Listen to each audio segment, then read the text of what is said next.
Well, good evening. It's good to see everyone here. We don't know the specific dates of many of the events that are recorded in the Bible. For example, we don't know the day that Jesus was born. Contrary to popular belief, Jesus was likely not born on December the 25th, and we can't even be precisely certain about the year that he was born. However, we do know the year, the month, and the day when Daniel chapter 5 happened. This is the fall of Babylon. The majority of what we read in Daniel chapter 5 is about the events that happened on the eve of Babylon's fall. And what we have in this chapter is a first-hand eyewitness account of what happened. And so if for no other reason, the historical perspective that we receive in this chapter should make us interested in it. This is a major event in human history. But for those of us who fear God, and I appreciate so much Ryan's lesson this morning on the fear of God, we pay special attention to this chapter because we know what happened to Babylon was ordained by God. God determined the year, the month, and the day when Babylon fell to the Persian Empire. This chapter is so significant that we even have an expression that's popularly used, the handwriting on the wall. And like many of our expressions that come from the Bible, most people don't even know where it comes from. But we know. And we look at this chapter not just for the historic value, but because we believe that we all, like Babylon, like Belshazzar, have a date that is determined by God. There is a day when Jesus will return, and no one knows that day except the Father. Or if that doesn't come first, there's a day when each and every one of us will pass from this life. And no one knows that day except for God. Now, we may not see the handwriting on the wall as Belshazzar did thousands of years ago. But we can read this chapter and be instructed and reminded that our days are all numbered. We will someday face our deeds in judgment. We will be weighed in the balances. And this chapter should instill in us a healthy fear of God. And so with that, let's read Daniel chapter 5 together. Daniel chapter 5.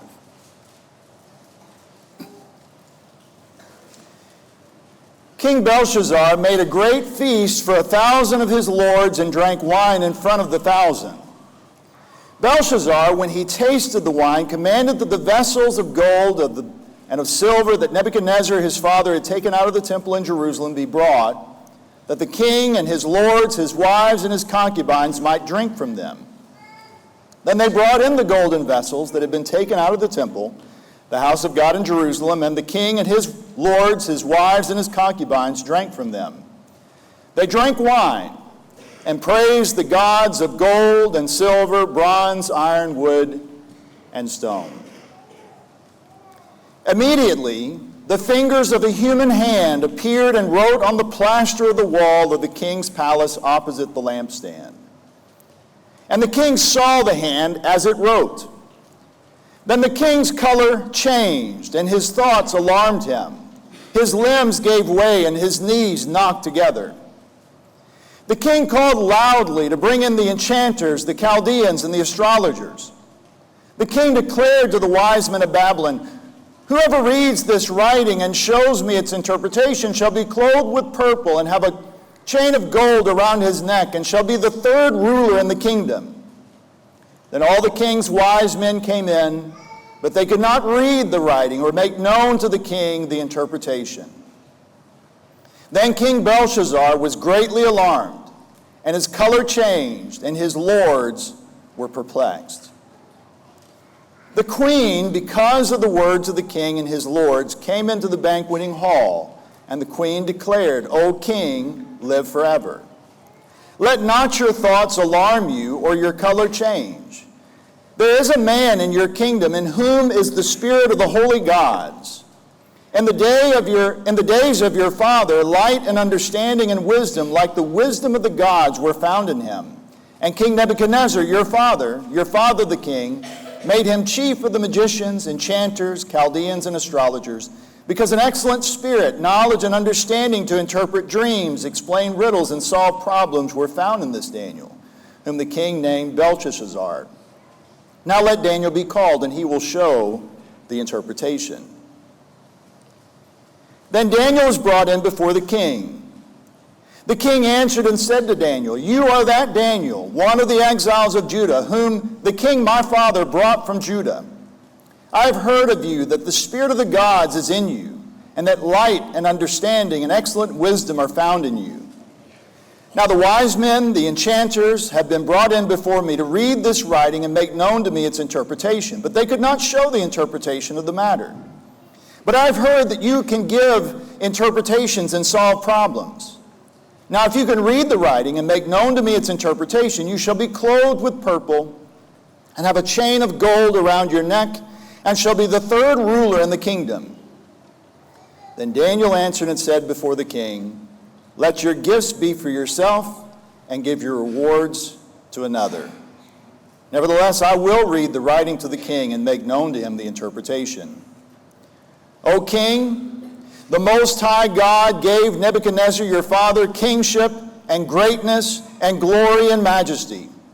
And because of the greatness that he gave him, all peoples, nations, and languages trembled and feared before him. Whom he would, he killed, and whom he would, he kept alive. Whom he would, he raised up, and whom he would, he humbled. But when his heart was lifted up, and his spirit was hardened so that he dealt proudly, he was brought down from his kingly throne, and his glory was taken from him. He was driven from among the children of mankind, and his mind was made like that of a beast, and his dwelling was with the wild donkeys. He was fed grass like an ox, and his body was wet with the dew of heaven, until he knew that the Most High God rules the kingdom of mankind and sets over it whom he will. And you, his son, Belshazzar, have not humbled your heart, though you knew all this. But you have lifted up yourself against the Lord of heaven. And the vessels of his house have been brought in before you, and you and your lords, your wives, and your concubines have drunk wine from them. And you have praised the gods of silver and gold, of bronze, iron, wood, and stone, which do not see or hear or know, but the God in whose hand is your breath, and whose are all your ways, you have not honored. Then from his presence the hand was sent, and this writing was inscribed. And this is the writing that was inscribed: Mene, Mene, Tekel, and Parsin. This is the interpretation of the matter. Mene, God has numbered the days of your kingdom and brought it to an end. Tekel, you have been weighed in the balances and found wanting. Perez, your kingdom is divided and given to the Medes and Persians. Then Belshazzar gave the command, and Daniel was clothed with purple. A chain of gold was put around his neck, and a proclamation was made about him that he should be the third ruler in the kingdom. That very night, Belshazzar, the Chaldean king, was killed, and Darius the Mede received the kingdom, being about 62 years old.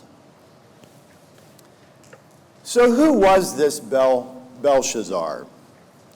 For years, skeptics of the Bible said he didn't even exist. They told us that there was no evidence to support that there was a king named Belshazzar, and that the historical data we had actually contradicted the Bible. That Belshazzar was not the king of the Persian Empire when Babylon fell.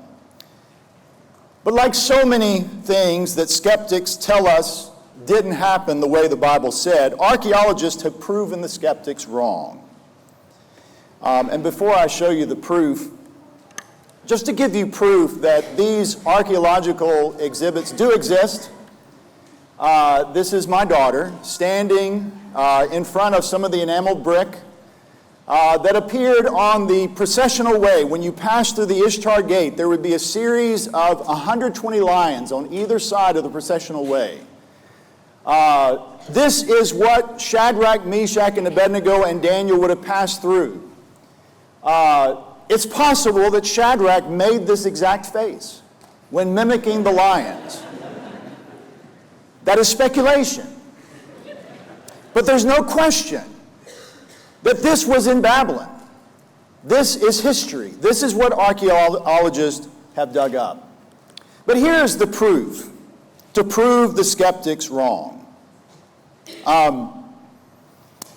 This is a picture of the Nabonidus cylinder. You can go see it today in the British Museum in London. Belshazzar's name is on this cylinder. This cylinder corroborates what we read in Daniel chapter 5. This is what we've learned about Belshazzar. It's 70 years after Daniel chapter 1. We don't know how old Daniel was when he was taken from his home. He was probably not older than a teenager, maybe even a young teenager when he was taken.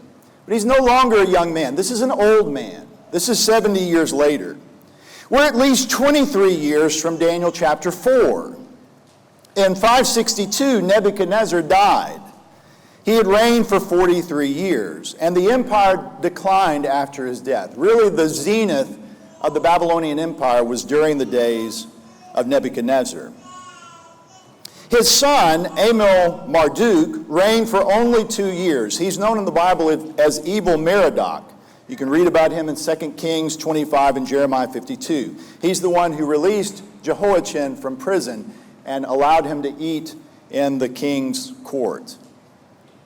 Amel-Marduk, the son of Nebuchadnezzar, was assassinated by his brother-in-law and replaced by Neriglissar, who reigned for 4 years and was succeeded by his son, who was only 9 months old, Labshai-Marduk.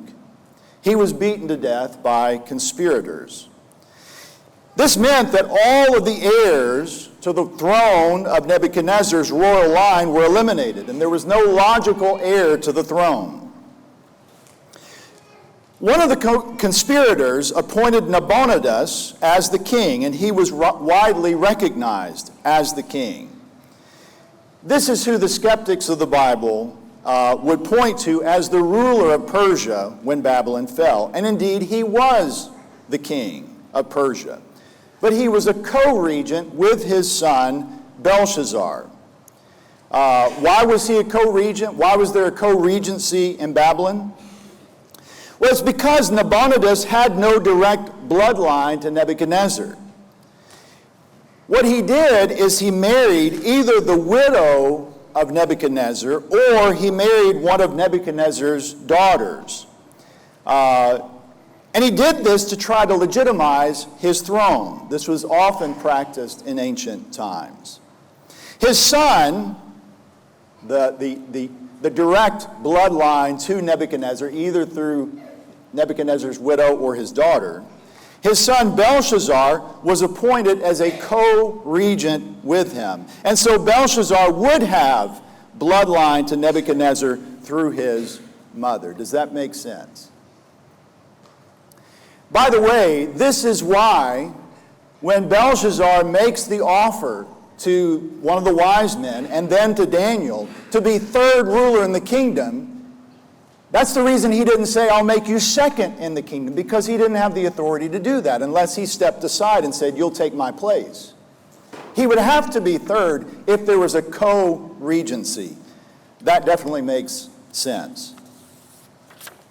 Because of the fragile nature of the kingdom, and because the Medes and the Persians were growing in power, Nabonidus moved the capital from Babylon to a location far away in the desert, to a place called Timah in Arabia, and he reigned there for 17 years. Belshazzar remained in Babylon for 14 of those 17 years, along with his father as co-regents. So you have the co-regents in separate cities. Cyrus, at this time, was taking over the world. Babylon stood in his way. He met Nabonidus and his army about 50 miles south of Babylon, and he defeated Nabonidus and took him captive. He was exiled in Carmenea until he died. The Medes and the Persians then proceeded to surround the city of Babylon. That's the setting of Daniel chapter 5. The kingdom is under siege. The city of Babylon is under siege. And the kingdom is hanging by a thread. Now, during a siege like this, you would imagine that there are a lot of people going without food, or at least there's the fear of scarcity. That's what happens during a siege. The objective of the invading army is to slowly constrict you, depriving you of food until finally you wave the white flag. Why would the king, in the middle of a terrible ordeal, throw a lavish banquet for 1,000 of his lords? Wouldn't you want to be conserving all of your resources as best as you could? Now, feasts like this were not uncommon in the ancient world. Alexander the Great once held a banquet, a marriage feast, where he served 10,000 people. And feasts like this were not normally one-night affairs. They would go on for days, perhaps even for weeks. Why did he throw this banquet? It was strategic. It was a risk, but it was a calculated risk that he was taking. He was trying desperately to maintain control of the city by maintaining morale. He knew that the armies outside the walls were also having to be fed through their supply lines coming from Persia. And that oftentimes these things, if you wait them out, eventually you can win without even fighting. Who can outlast the other? Who can survive the longest in this waiting game? And so to give his lords and his commanders confidence, instead of rationing supplies, which would be reasonable, just go all out and have a lavish feast, over the top, communicating confidence. We've got enough bread. We've got enough supplies. We can last this thing out. We're going to ride it out. We're going to outlast the Persians outside. We have strength. We have power. We have fortifications. We've got walls that are 25 feet thick. They're never going to get in here. And we have food. We have lots of food. We can last them out. We can outlast this vast army. And more than that, and what we see here in Daniel chapter 5 is this is not just a physical feast. This is a religious feast. This is a banquet praising the gods that they worshiped, the gods that they believed would protect them against the armies of Persia. And that's why, when he has this great feast for 1,000 of his lords, he calls in all those vessels that have been taken from Jerusalem. We last read about those vessels in Daniel chapter 1. The Lord gave Jehoiakim into his hand, and he took with him, Nebuchadnezzar, these vessels from the house of God. And these were not melted down to be used for their intrinsic value. These were preserved and kept as trophies of war.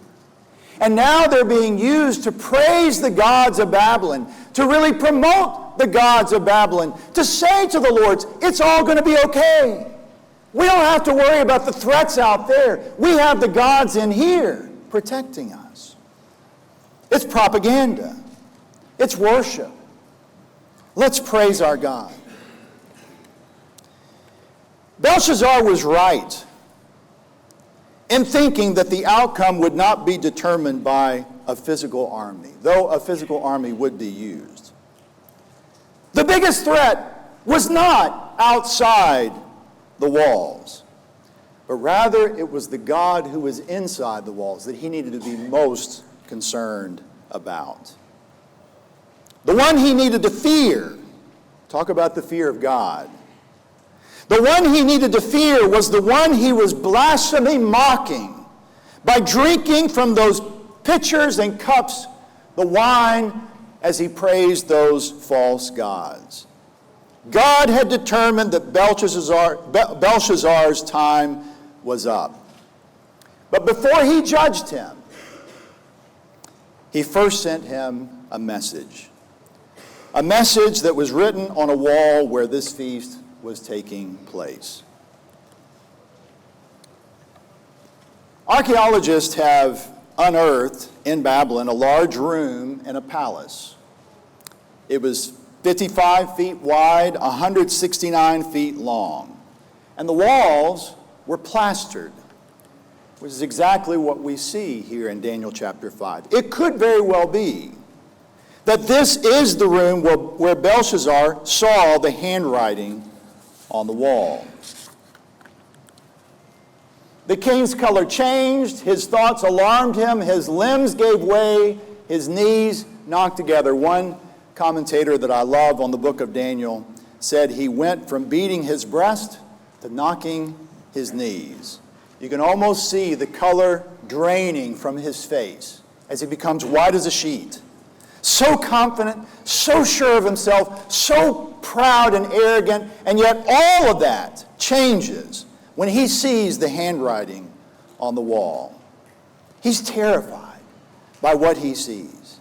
He's not afraid of the human enemies outside, but he's very afraid by this mysterious, superhuman visitor who is inside the walls, writing this message on those walls.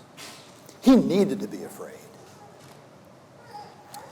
In verse 8, all the king's wise men were brought in. The same wise men we read about in chapter 2. The same wise men that we read about in chapter 4.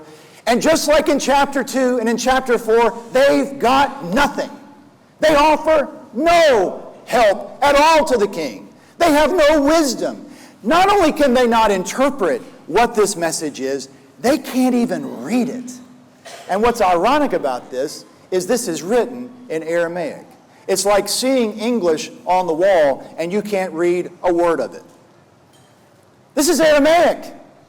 And yet God has hidden it from their eyes. It is God's way of saying that human wisdom is worthless. Human wisdom will not solve any problem. It will not help you when you need it. And so everyone in the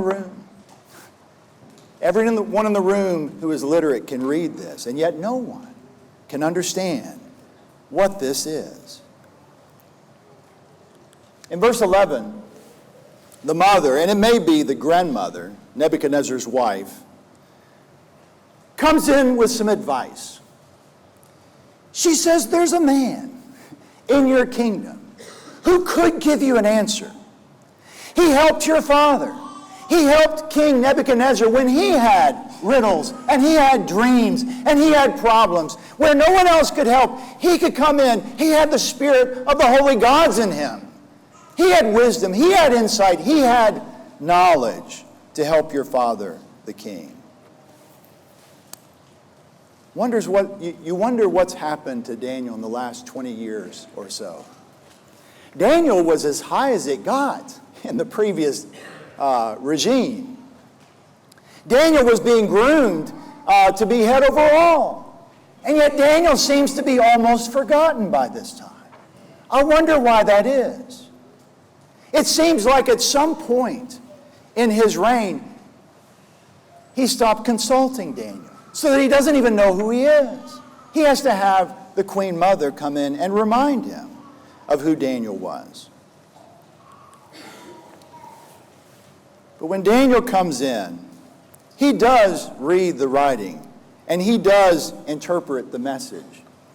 But he has a very different attitude toward Belshazzar than he did for Nebuchadnezzar. With Nebuchadnezzar, we see a lot of sympathy in Daniel. We see a lot of concern in Daniel. Daniel doesn't seem to have much concern at all for this man. And maybe for all the reasons that we just suggested, that he was just kind of ushered to the side. He was just a forgotten member in the cabinet. He was not consulted anymore because Daniel didn't tell him the things that he wanted to hear. But for whatever the reason is, Daniel didn't have much concern for him. And when he was made this offer that he could be clothed in such rich,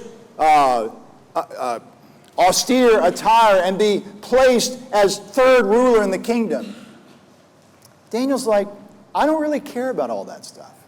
come tomorrow morning, it's not going to be worth anything. Keep your gifts. Give it to somebody else. But I will tell you what this message is, and I will reveal to you its interpretation. Why was Daniel's attitude toward him this way? He reminds Belshazzar of what he already knew. He reminds him that his father Nebuchadnezzar also was exalted by God, that he was given power and dominion, that whoever he willed, he killed, whoever he willed, he spared, that God had placed him in a supreme level of authority. And yet because of all of that, his heart was lifted up and he became prideful until God humbled him and made him eat grass like the ox, until he knew that the Most High rules the kingdoms of men and gives it to whom he wills. He reminds him of what he already knew. You knew all this, and you have not humbled your heart. You knew better. And yet you have proceeded to exalt yourself against the Most High God. No doubt Daniel is greatly disturbed by what he's seeing in the kingdom. Not just the fact that they are worshiping all these false gods. When his father, the king Nebuchadnezzar, had said that God is the Most High God, but that he was also using these vessels in the worship of foreign gods. Daniel reminds him, you have lifted yourself up against the Lord of heaven. And he reminds him in verse 23, you have praised the gods of silver and gold, of bronze, iron, wood, and stone, which do not see or hear or know, but the God in whose hand is your breath. Do you realize that every time you breathe in and breathe out, that is a gift from God? We owe God our very lives because he's the one who has given us life.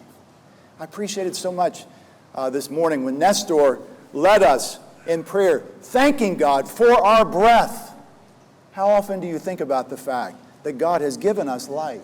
Every morning when we wake up and we get out of bed, that is a gift from God. Belshazzar felt like he was doing just fine without God, that he didn't need God, that he was self-sufficient. He had his armies, he had his economy, he had his walls, and that's all he needed. Not realizing that every breath he took was from God. And in whose are all your ways. It is in him that we live and move and have our very being. Every good and perfect gift comes from above, from the Father of lights. God is the giver of all. And let none of us think that we are self-made. Not only is your life a gift from God, whatever you have accomplished in life, whatever your status is in life, whatever you're doing in school, whatever you're doing in your career, whatever you're doing socially, in your family, in the community, it is a gift from God. None of us are self-made. We all owe everything that we have, everything that we have done, to the giver of all good and perfect gifts. And that's what Belshazzar did not understand. That's what he refused to acknowledge because he had lifted himself up in his selfish pride. And so here is the meaning of the handwriting on the wall. Many. God has numbered the days of your kingdom and brought it to an end. It's all over. This is it. Tekel. You have been weighed in the balances and found wanting. The way you determined value in the ancient world was through weight. You would put on one side of the scales what you were wanting to buy, and you would put on the other side of the scales what the standard was. And based on that, you determine the value. And what Daniel is saying is you have been put in the balances, and it has gone straight to the ground.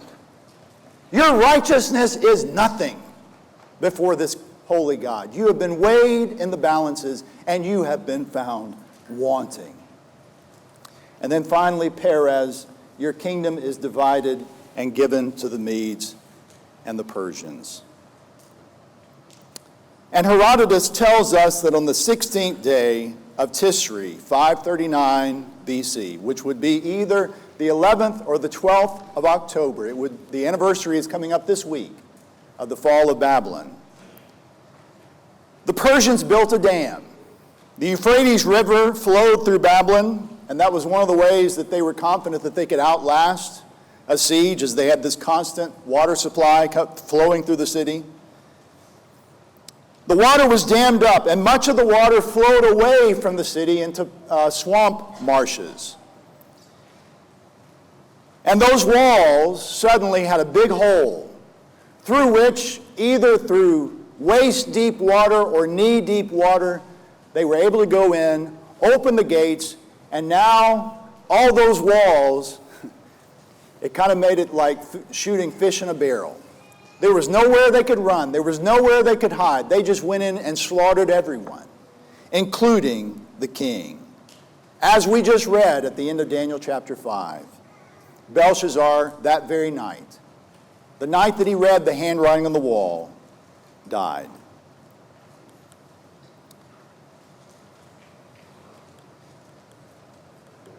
What's the lesson for you and me? 3 things, and then the lesson will be yours. First of all, we need to recognize the idols in our life. What are those idols? They're not necessarily made of wood or stone or gold or precious metals. Colossians 3 and verse 5 says that covetousness is idolatry. Idolatry can really be anything. It can be your money, it can be your possessions, it can be your hobbies, your career.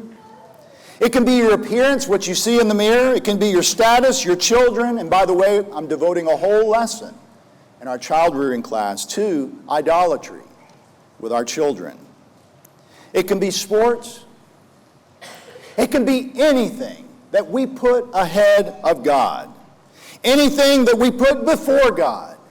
Anything that we put in the place of God, trusting in those things, putting our confidence in those things, relying and putting our security in them. Anything that forms the center of our self-worth, our identity, how we define ourselves, that becomes our idol.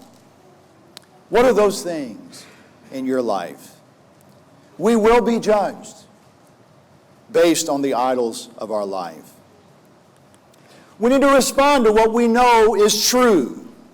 James chapter 1 says that we need to be doers of the word, not hearers only. That if we're hearers only, we're like a man who looks at his natural face in the mirror. The Bible's like a mirror showing us ourselves. We ought to be looking at Belshazzar and seeing our own face.